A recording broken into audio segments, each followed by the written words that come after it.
नमस्कार। आज हम बात करेंगे नवरात्रि पर्व की। हम सभी जानते हैं कि नवरात्रि पर्व साल में 2 बार आता है। एक होता है चैत्र नवरात्रि पर्व जो कि मार्च और अप्रैल में आता है, और एक होता है अश्विन नवरात्रि पर्व जो कि सितंबर और अक्टूबर में आता है। जून और जुलाई में पड़ने वाली देवशयनी एकादशी से लेकर कार्तिक मास की शुक्ल पक्ष की देव उठनी एकादशी तक चतुर्मास मनाया जाता है। चतुर्मास पर्व इस दौरान शादी ब्याह जैसे मांगलिक कार्य नहीं किए जाते और श्रद्धा और भक्ति से ही समय व्यतीत किया जाता है तथा विभिन्न तरह के व्रत और उपवास रखे जाते हैं। ऐसा माना जाता है कि इस दौरान भगवान दैविक शक्तियाँ अपनी शयन मुद्रा में होती हैं। परंतु नवरात्रि के 9 दिनों में माना जाता है कि सारी दैविक शक्तियाँ बहुत ही जागृत होती हैं। इसके पीछे एक पौराणिक कहानी भी है जो कि रामायण से जुड़ी है। कहा जाता है कि लंकापति रावण जो कि बहुत ही बलवान था, उन्हें हराने के लिए भगवान राम ने दैविक प्रेरणा से इन 9 दिनों साधना की थी, विशेष साधना की थी। इसलिए इन 9 दिनों को दैविक शक्तियाँ बहुत ही जागृत होती हैं, ऐसा माना जाता है। और राम की 9 दिन की तपस्या के बाद जब उन्हें शक्ति और दिव्य अस्त्र शस्त्र प्राप्त हुए, तब उन्होंने 10वें दिन लंकापति रावण को युद्ध में हराया। हमारे धर्म में ऐसी मान्यता है कि अगर इन 9 दिनों में आप व्रत उपवास या साधना करते हैं तो उसका फल आपको कई गुना ज़्यादा मिलता है। इन 9 दिन भक्तजन अपनी श्रद्धा और भक्ति के अनुसार उपवास रखते हैं और देवी के 9 रूपों की पूजा करते हैं, जो कि हैं शैलपुत्री, ब्रह्मचारिणी, चंद्रघंटा, कुष्मांडा, स्कंद माता, कालरात्रि, महागौरी और सिद्धिदात्री। देवी के इन 9 रूपों की हम पूजा करते हैं। लोग मंत्र साधना करते हैं, दुर्गा सप्तशती का पाठ करते हैं और अपनी श्रद्धा और भक्ति के अनुसार देवी की पूरी लगन से पूजा करते हैं। इस पर्व के 10वें दिन यानी जो अश्विन मास की नवरात्रि होती है उसके 10वें दिन दशहरा मनाया जाता है, जो कि अच्छाई की बुराई पर विजय का प्रतीक है। बंगाल और उत्तर भारत के बहुत सारे प्रांतों में देवी की मूर्तियां स्थापित की जाती हैं, कलश रखे जाते हैं, घट की स्थापना होती है जो कि लोग घरों पे भी करते हैं और 9 दिन पूजा करते हैं। ये हम भी जानते हैं कि नवरात्रि की पूजा और घट स्थापना किस प्रकार की जाती है और आप नवरात्रि का उपवास किस तरह से रख सकते हैं। सबसे पहले हम बात करते हैं नवरात्रि के उपवास रखने की, कि नवरात्रि का उपवास आखिर कैसे करना चाहिए। नवरात्रि का उपवास कुछ लोग 9 दिन के लिए करते हैं, यानी पहले दिन से शुरू करके 9 दिन की पूजा समाप्त करने पर कन्या भोजन कराने के पश्चात लोग अपना उपवास खोलते हैं, 10वें दिन खोलते हैं। या तो कुछ लोग पहले और अष्टमी के दिन फास्ट करते हैं, यानी नवरात्रि का पहला दिन और अष्टमी का दिन जो कि महाअष्टमी के नाम से जाना जाता है, उस दिन पूजा करते हैं। कुछ लोग 9 दिनों में से 3, 5 या 1 दिन उपवास रखते हैं। तो आप अपनी श्रद्धा और शक्ति के अनुसार 9 दिन या फिर 1, 3, 5, 7 आदि संख्या में, ऑड नंबर्स में आप दिन की संख्या चुन सकते हैं कि कितने दिन आपको उपवास करना है।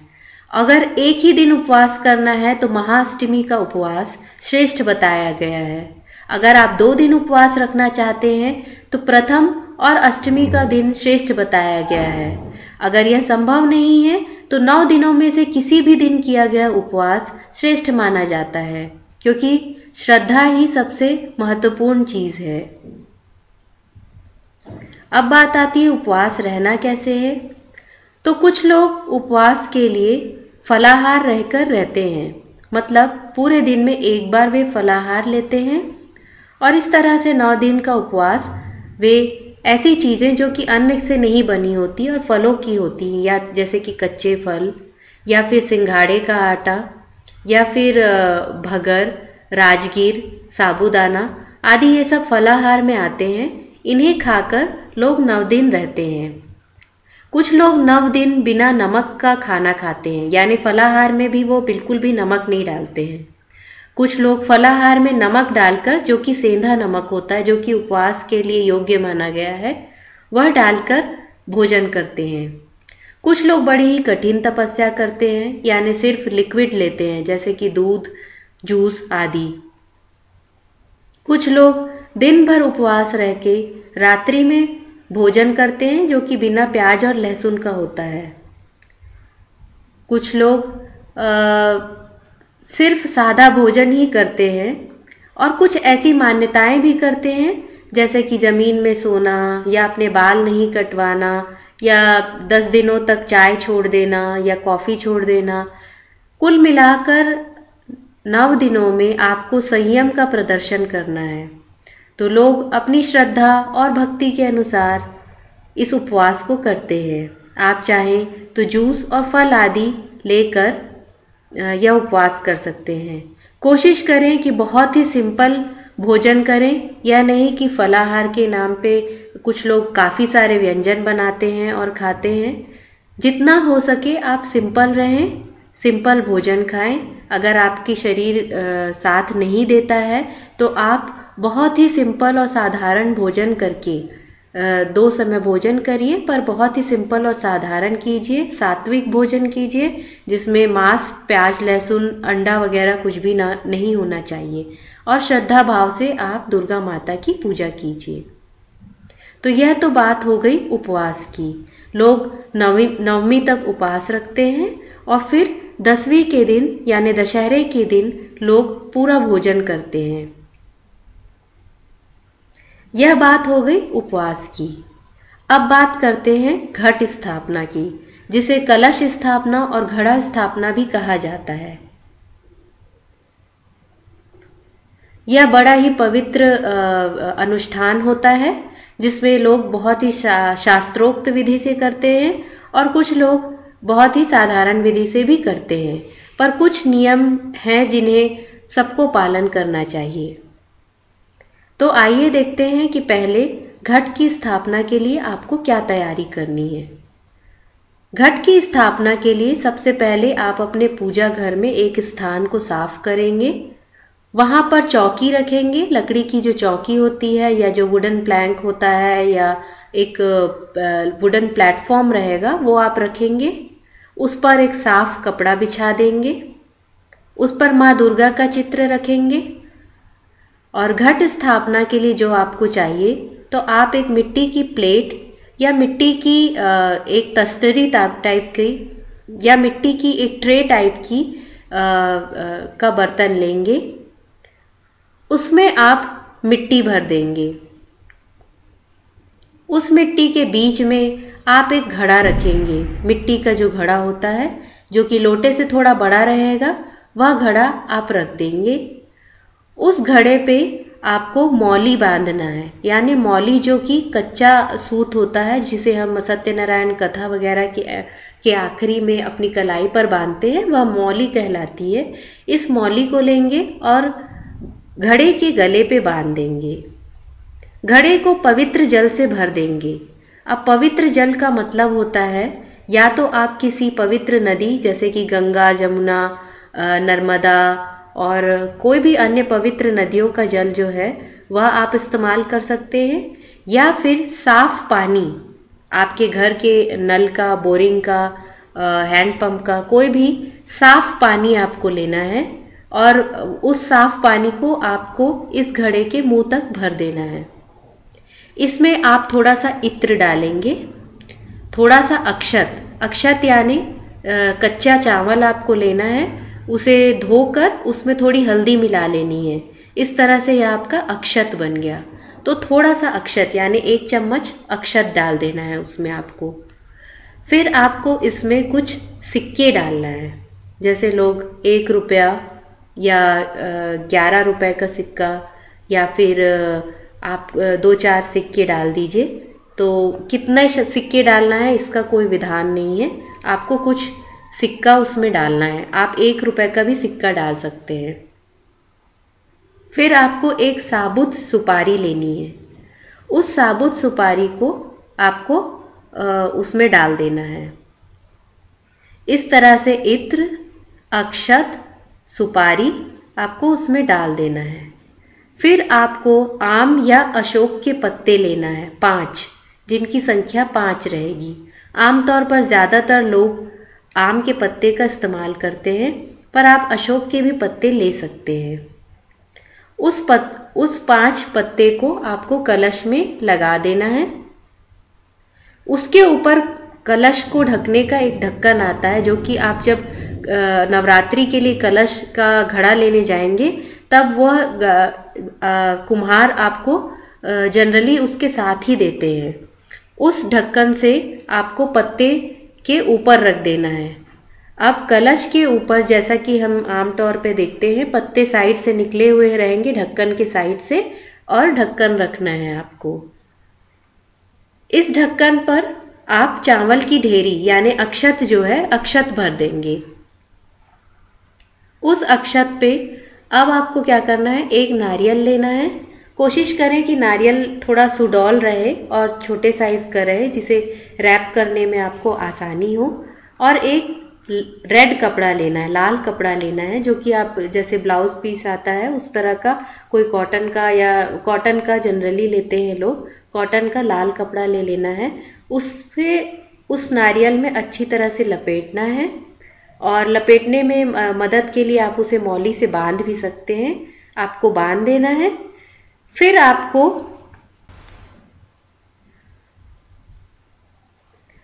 आपको लाल कपड़े को नारियल में अच्छी तरह से लपेट देना है मौली की सहायता से। फिर आप इस नारियल को कलश के ऊपर जो ढक्कन रखा है जिसमें आपने चावल भरा था, उस पर आप स्थापित कर देंगे। अब इस कलश को आपको मिट्टी की से भरी हुई जो ट्रे थी उसके बीचों बीच आपको रखना है। उसके आजू बाजू जो आपने मिट्टी लगाई हुई है वो लगभग उसका जो दायरा रहेगा वो लगभग कलश से 2-3 इंच का रहेगा। उतनी चौड़ी आपको प्लेट लेनी है, और उस 2-3 इंच की जो जगह है उस पे आपको जौ, जिसे बार्ली कहते हैं, जो कि आपको पूजा के स्थान पे या फिर अनाज की दुकान पे मिल जाएगी, वह बार्ली आपको डाल देना है, बो देना है, और मिट्टी से उसे थोड़ा थोड़ा ढक देना है। अब कलश के नीचे की जो मिट्टी थी उस पे हमने बार्ली इसलिए नहीं डाला क्योंकि कई बार जब बीज फूटते हैं तो वह आपको कलश को हिला सकते हैं। इसीलिए आपको ये ध्यान रखना है कि जो प्लेट के बीचों बीच आपने कलश रखा है उसके नीचे बीज ना हो, उसके आजू बाजू की जो मिट्टी है उस पे आप ये बीज डालेंगे। और फिर 9 दिनों तक इस पे आप थोड़ा थोड़ा पानी डालते रहें, यानी कि बहुत गीला नहीं करना है क्योंकि बहुत गीला होने से भी बीज नहीं फूटते हैं। आपको थोड़ा मॉइस्चर बनाए रखना है, बस इतना ही करना है। उसके बाद आप इस ट्रे को उठाकर अपने चौकी पे रख दीजिए। फिर आपको नवरात्रि के दिन सुबह यह काम करना है। फर्स्ट दिन जो रहता है आपको यह काम करना है, नहा धोकर काम करना है। फिर आप पूजा करेंगे।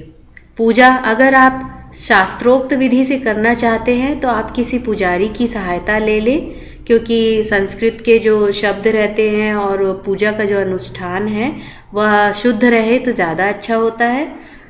नहीं तो आप जैसे कि हम अपनी और पूजा करते हैं, यानी कि पहले हम जल से गणेश जी का और दुर्गा माता का आह्वान करेंगे।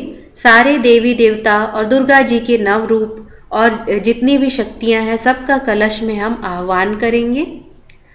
उसके बाद हम थोड़ा सा पवित्र जल छिड़केंगे दुर्गा जी की मूर्ति या तस्वीर पे और कलश पे।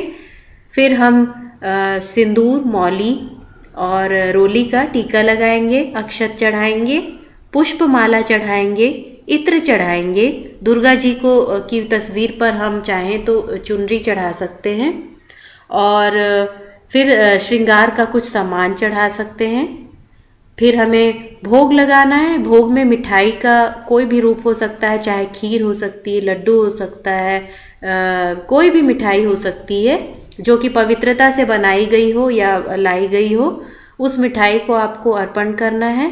फिर आप चाहें तो पहले दिन से ही दुर्गा सप्तशती का पाठ प्रारंभ कर सकते हैं, और चाहे तो कोई भी मंत्र साधना जो है दुर्गा जी की वह आप कर सकते हैं, या कोई भी मंत्र साधना जो आप करना चाहते हैं इस दौरान, उस मंत्र को सिद्ध करना चाहते हैं या जागृत देवताओं की शक्तियों का फ़ायदा लेना चाहते हैं, आप अपने गुरु द्वारा या इष्ट द्वारा बताए गए कोई भी मंत्र का जाप आप कर सकते हैं। क्योंकि आप घट स्थापना कर रहे हैं और ये एक देवी पूजा है, इसलिए दुर्गा जी की कोई स्तोत्र स्तुति करना श्रेष्ठ रहेगा। इस तरह से श्रद्धा से आपको पूजा करनी है। सपरिवार मिलकर आप आरती कीजिए और प्रसाद बांटिए। आरती आपको 9 दिन करनी है। अच्छा, अब यहाँ पर हम आपको एक और बात बताएं कि कलश की स्थापना के साथ साथ आप एक दीपक जलाते हैं जो कि अखंड ज्योति कहलाती है। आप एक बड़ा दीपक ले लें, उसे भी भगवान के पास स्थापित करें, उस दीपक की भी पूजा करें। फिर श्रद्धा के अनुसार तेल का या घी का आप दीपक जला सकते हैं। आप तेल इस्तेमाल कर सकते हैं, इसमें कोई भी त्रुटि नहीं है। आप तेल भर दीजिए, उस पर बड़ी सी बाती लगा दीजिए। अगर आप 9 दिनों के लिए जला रहे हैं तो ध्यान रखें कि बाती इतनी बड़ी हो और दीपक इतना बड़ा हो कि जल्दी तेल और बाती खत्म ना हो उसमें। बाजार में अगर आप जाएंगे तो नवरात्रि के लिए दीपक बोल के आपको पीतल के दीपक भी मिलते हैं, नहीं तो आप कुम्हार के यहाँ से मिट्टी के जहाँ पर बर्तन मिलते हैं, जहाँ से आप घट लाएंगे वहाँ से आप बड़ा वाला एक दीपक भी ला सकते हैं। बहुत सारे लोग ये बड़ा वाला दीपक रखते हैं क्योंकि तेल भरने में आसानी होती है। इस दीपक को भी आप कलश के पास स्थापित करेंगे। कुछ लोग इसे ग्लास के का एक छोटा सा चैम्बर होता है, उसके अंदर रखते हैं, लैंप टाइप का होता है, उसके अंदर रखते हैं ताकि यह बुझे ना। तो आप अपने समझदारी के अनुसार एक ऐसा दीपक लें जो कि बड़ा हो, बड़ी बाती और ज़्यादा तेल आ सके, और उसे ऐसे स्थान पे रखना है जहाँ कोई उसे डिस्टर्ब ना करे। और आपको इस दीपक पे तेल भरना है और पहले दिन की पूजा के साथ ही यह दीपक जल जाएगा। और फिर आप इसमें ध्यान रखें और हमेशा तेल डालते रहें, जो कि 9 दिन की पूजा और घट स्थापना, घट जब उठेगा तब विसर्जन के साथ ही वह दीपक भी बुझता है। मतलब उसे बुझाया नहीं जाता है, जब तक वो आखिरी तक जलता है उसके बाद जलने दिया जाता है, फिर उस पर और तेल नहीं डाला जाता। कहीं कहीं पर ऐसा मत माना जाता है कि अगर आपको अखंड ज्योति नहीं जलाना है, पर फिर भी यह ध्यान रखें कि नवरात्रि में 9 दिन तक पूजा में दोनों समय लंबे समय तक दीपक जले और जहाँ पर घट की स्थापना हुई है वहाँ पर अंधेरा ना रहे। एक बार घट स्थापना हो जाने के बाद आप 9 दिन तक उसका स्थान हिलाते नहीं हैं। मतलब ये नहीं कि आपको बार बार एडजस्ट करना है या कुछ करना है। इसीलिए एक बार जब स्थापित किया गया है तो वह सीधा 9 दिनों के बाद ही उसको हिलाया जाता है, या अश्विन नवरात्रि में दशहरे के दिन उसे हिलाकर विसर्जित किया जाता है। अब इस तरह से आप अपने 9 दिन की पूजा कर सकते हैं। 9वें दिन कुछ लोग कन्या का भोजन कराते हैं, यह श्रेष्ठ माना गया है। अगर आप विधि विधान से पूजा कर रहे हैं तो कन्या भोजन जरूर कराइए। कन्या की उम्र जो है वह 9 साल से छोटी हो। 7, 8 और 9 साल की कन्याएं जो होती हैं वह श्रेष्ठ मानी गई हैं। इन कन्याओं को आपको 2, 3, 5, 7 या 9 ऐसी संख्या में आपको भोजन कराना है। मतलब 2 कन्या मिल गई, 1 कन्या मिल गई, आपको भोजन कराना है। कन्या खिलाना श्रेष्ठ माना गया है। कन्या खिलाने के लिए आप अष्टमी या नवमी के दिन, ज़्यादातर नवमी को खिलाया जाता है, आखिरी दिन माना जाता है इसलिए नवमी को खिलाया जाता है। सुबह आप कन्याओं को आमंत्रित कीजिए, चाहे वो 1 हो, 3 हो, 7 हो या 9 हो, कोई संख्या में कोई बंधन नहीं है। 9 कन्याओं को श्रेष्ठ माना गया है। उससे ज़्यादा भी हों तो कोई फर्क नहीं पड़ता और उससे कम भी हों तो भी चलता है। तो आपको उन्हें आमंत्रित करना है। जब वे घर आएं तब उन्हें उनका पैर धुलाएं।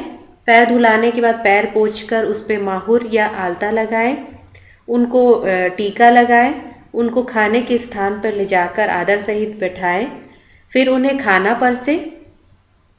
फिर खाना शुरू करने के पहले उनसे थोड़ा थोड़ा खाना मतलब एक एक कौर जो बोलते हैं, एक एक बाइट जो होती है खाने की, थोड़ा सा निकलवा के रख लें और इसे आपको हवन में डाल देना है।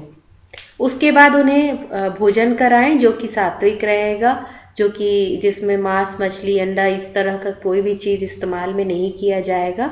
लोग पूड़ी चना, पूड़ी छोले या आलू टमाटर की सब्ज़ी और पूड़ी अपनी सामर्थ्य के अनुसार खिलाते हैं। कुछ लोग दही जलेबी खिलाते हैं, लड्डू बांटते हैं। तो अपनी सामर्थ्य के अनुसार आप उन्हें भोजन कराएं। भोजन करा लेने के बाद आपको उनका हाथ धुलाना है। फिर आपको उनको दक्षिणा देनी है। कुछ लोग रुमाल, चावल और कुछ लोग कुछ वस्त्र, चावल और सिक्के देते हैं या दक्षिणा देते हैं, या 11 रुपये, 21 रुपये, 51 रुपये रखकर चावल के साथ उन्हें देते हैं।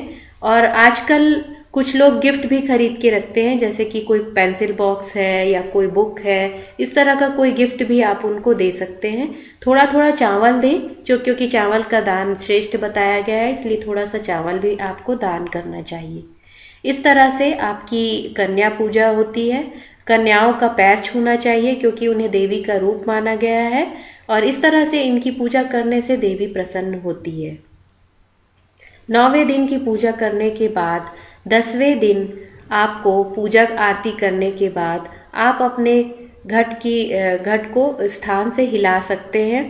घट के अंदर का जो जल है उसको आप थोड़ा थोड़ा करके पूरे घर में छींट सकते हैं। जो सुपारी और जो सिक्के हैं अंदर के, उनको आप चाहे तो अपनी अलमारी या तिजोरी में या कहीं रख सकते हैं, पवित्र स्थान पे रख सकते हैं। बाकी जो आइटम है जैसे नारियल है, कपड़ा है, ये सब आप मंदिर में दान कर सकते हैं। और जो अन्य सामान है उसे आप किसी नदी या तालाब में विसर्जित कर सकते हैं। जो जवारे उगाते हैं साइड में, जो हमने, आपको याद होगा बार्ली डाली थी, जो हमने जौ डाली थी, तो उनसे जो पौधे निकलते हैं उन्हें जवारा कहा जाता है। इन जवारों को भी ले जाकर आपको मिट्टी को नदी में विसर्जित करना है और जवारों को, जो बालियां हैं, उन्हें धोकर घर ले आना है, जिसे आप अपने मित्र, सगे संबंधियों को दे सकते हैं, अपने घर के पवित्र स्थान पे रख सकते हैं। ऐसा करने से घर में बरकत आती है, ऐसा कहा जाता है। इस तरह से 9 दिन की यह पूजा आपकी संपन्न होती है। और अगर कोई भी विधि ना आए तो भी श्रद्धा भक्ति से सुबह और शाम की गई आरती से भी देवी माता प्रसन्न होती हैं। इन 9 दिनों में कुछ खास बातें ध्यान में रखनी चाहिए, जैसे कि अगर आप घट की स्थापना करते हैं तो कोई ना कोई घर पे रहे, यह ज़्यादा अच्छा माना गया है, क्योंकि ऐसा माना जाता है कि घट के साथ साथ देवी देवता आपके घर पर आकर निवास करते हैं। तो इसलिए घर को कभी भी सूना नहीं छोड़ा जाता, कोई ना कोई व्यक्ति घर पे अवश्य रहता है। दूसरी बात यह है पवित्रता का ख्याल। उस घट को भी कोई भी व्यक्ति बिना नहाए धोए या अपवित्र अवस्था में ना छुए। जैसे कि जब महिलाएं अपने पीरियड्स में होती हैं उस समय उन्हें घट के पास नहीं जाना चाहिए और उसे टच नहीं करना चाहिए। इस सब पवित्रता का ध्यान रखते हुए आपको 9 दिनों तक घट की पूजा करनी है, प्रसाद चढ़ाना है और कन्या खिलाने के साथ आपकी यह पूजा संपन्न होगी। उस दिन आपको हवन आदि भी कर सकते हैं। आप देवी के 9 नामों को लेकर, गणेश जी के साथ, नवग्रहों के साथ नाम लेकर आप हवन भी कर सकते हैं और इस तरह से आपकी यह पूजा सफल होगी। हम आशा करते हैं कि हमारी यह जानकारी आपके लिए फायदेमंद सिद्ध होगी। आप सभी को नवरात्रि की ढेरों शुभकामनाएं।